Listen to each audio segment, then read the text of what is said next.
I'm half Filipino and half white. So I come from a Mexican-American family. My mom and the majority of her family, they were born in Mexico. My father was born in Mexico and came over to America when he was about 12 or so. Through the experiences I faced, people would educate me based on my race and would put labels on me. My mom, she's Mexican, but she's actually born here. So she was the one that raised me, and because of that, I didn't actually grow up speaking Spanish.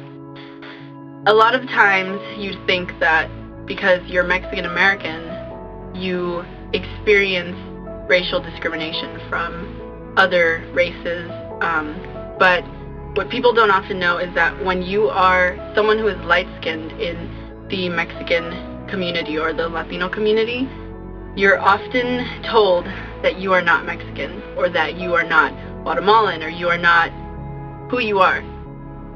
Another incident that happened was I was friends with a Chinese family, and I was really close with one of the sons.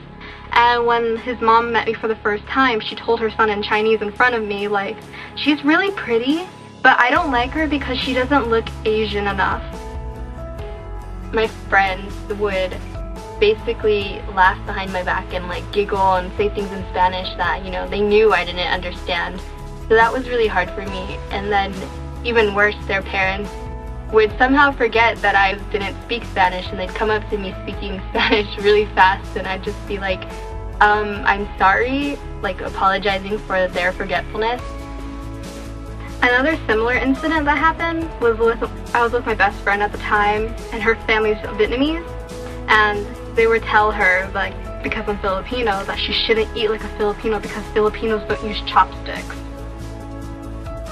A lot of the time at school, I would get kind of bullied again for not being able to speak Spanish. Like, one of my friends was like, I speak more Spanish than you do, and she would always like make it sound like she was really proud of that, but it also was putting me down at the same time.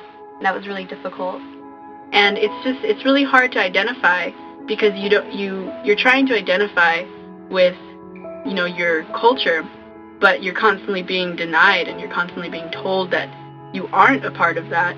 So it can be really challenging, and throughout my life I have dealt with the idea of that maybe I'm not a real Mexican American because I'm not this skin color and I don't speak fluent Spanish. I feel like more people should be informed that, like, just because I'm half Asian, they shouldn't just assume that it's Chinese, because there are a bunch of other cultures related to the Asian ethnicity, and I feel like people should be more informed instead of just assuming. And sometimes it's hard to try and connect with your background and your ethnicity, because you want to be so much a part of where you're from, and you want to just connect with it and be part of it and be able to say, like, yes, this is who I am, and this is, you know, this is my background, this is my culture, this is where I come from. But it can be really hard when you're constantly being told, no, you're not.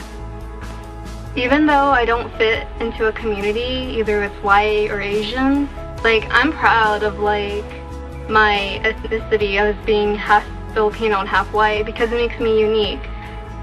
But no matter how many times I'm denied and I'm told that I am not a real Mexican American, that doesn't stop me from wanting to be closer to who I am, despite my skin color, despite the way I speak, or whether, you know, I don't like beans or not. But it doesn't matter what people say, because no matter what, I'm still Mexican, and that's still a big part of who I am, and no matter what, they can't change that or take that away from me.